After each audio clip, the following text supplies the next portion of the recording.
ลมโชยๆริมอ่างกับบรรยากาศชิวๆ10 นาฬิกากับ42 นาทีแล้วนี่ครับฟินมากกับพิเศษนี่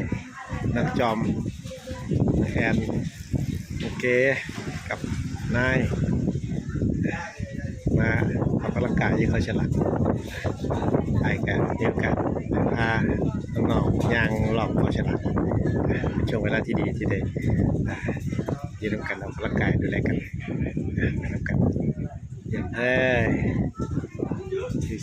ชิวๆบรรยากาศ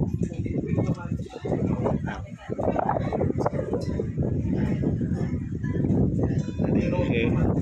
พื้นที่ที่ติดอ่างด้านหลังก็คือเขาฉลาดลมโชยๆฟิน